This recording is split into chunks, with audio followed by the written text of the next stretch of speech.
If I was to go today, that would be really devastating.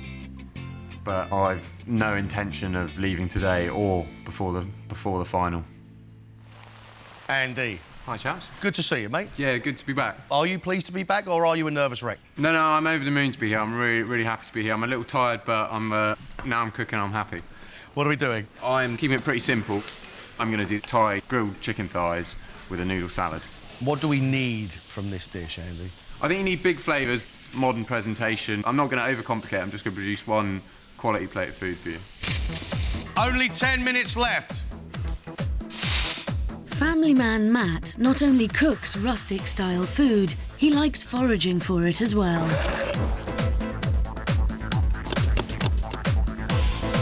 My leisure is around gathering food. I go diving for food. I love it. It's big and it's hearty and it's some of the best flavoured food I've tasted ever. This is like your pallets on a carousel ride. Incredible. I think it tastes fantastic. I think my food is honest food. It's fairly hearty. It's not Michelin-starred. It's simple food with the best ingredients I can find. But more often than not, it tastes better than it looks. I think it's a really lovely tasting dish, but I don't necessarily agree with the presentation. I'm not naturally an artistic sort of person. I'm an engineer. Things go in corners where they should go. So I haven't developed an eye for how a plate should look. Matt, will you be changing your style, or are we seeing the food that got you here in the first place? I haven't changed my style today. I made a conscious decision not to do something that I wouldn't cook at home. This is something I'd cook for a special occasion. Good. And what is the dish today, Matt? I'm cooking a chicken breast stuffed with sweet potato and sage, wrapped in bacon, with some dauphinoise potato and a broad bean puree. It's a big plate of food. It's good food, tastes good. Enjoy. Matt's challenge today is to be able to make that big, generous food look beautiful and appealing. Has rustic cook Matt managed to combine flavour with finesse, with his chicken wrapped in bacon, stuffed with sweet potato and sage, served with dauphinoise potatoes and a broad bean puree?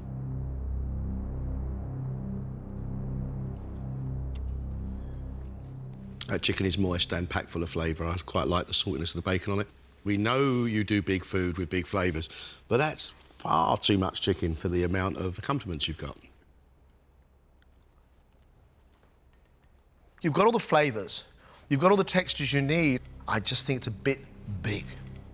Matt, if you're going to go any further in this competition, you have to make it prettier, a bit more dainty and a bit more refined. I know I've got a lot to learn about presentation. I hope this gets me through to it.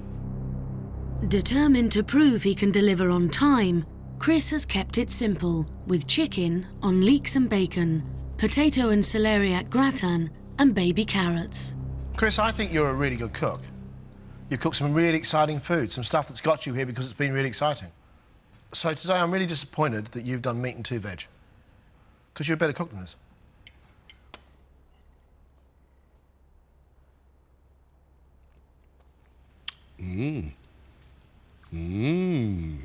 I think the dish looks a little bit scruffy, but I think your flavours are wonderful.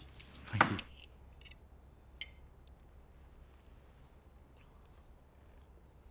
Everything today on your plate is cooked beautifully, everything is seasoned well, but I know you as a better cook than this. I did think, is it too simple? Maybe I played it too safe. I think you did.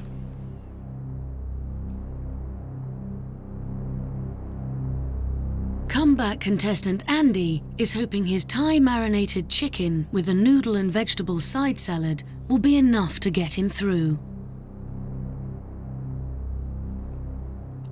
Your chicken's well cooked and they are nice flavours, but this doesn't in any way demonstrate anything like the cookery skills you've demonstrated to get here.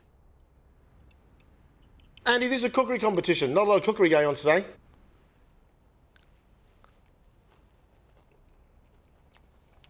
It's got the sweetness that comes from the dressing and that palm sugar, and it's got the sweetness that comes from the coconut milk. It's really tasty, but you've got to continue to prove to us that you're putting all in.